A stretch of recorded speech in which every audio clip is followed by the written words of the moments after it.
Nasa 400 miyembro pa raw ng Maute Group ang sinasagupa ng gobyerno sa Marawi. Ayon yan kay AFP Chief of Staff General Eduardo Año.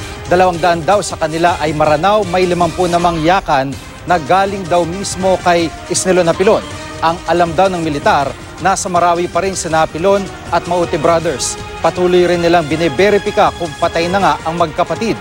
Pero tiyak daw silang may tama sa kamay si Omar Maute. May impormasyon din ng militar na may koneksyon ng Maute Brothers at Napilon sa pinuno ng ISIS na si Abu Bakr al-Baghdadi. They have a line connected to ISIS, particularly al-Baghdadi, which also incited them to attack Marawi.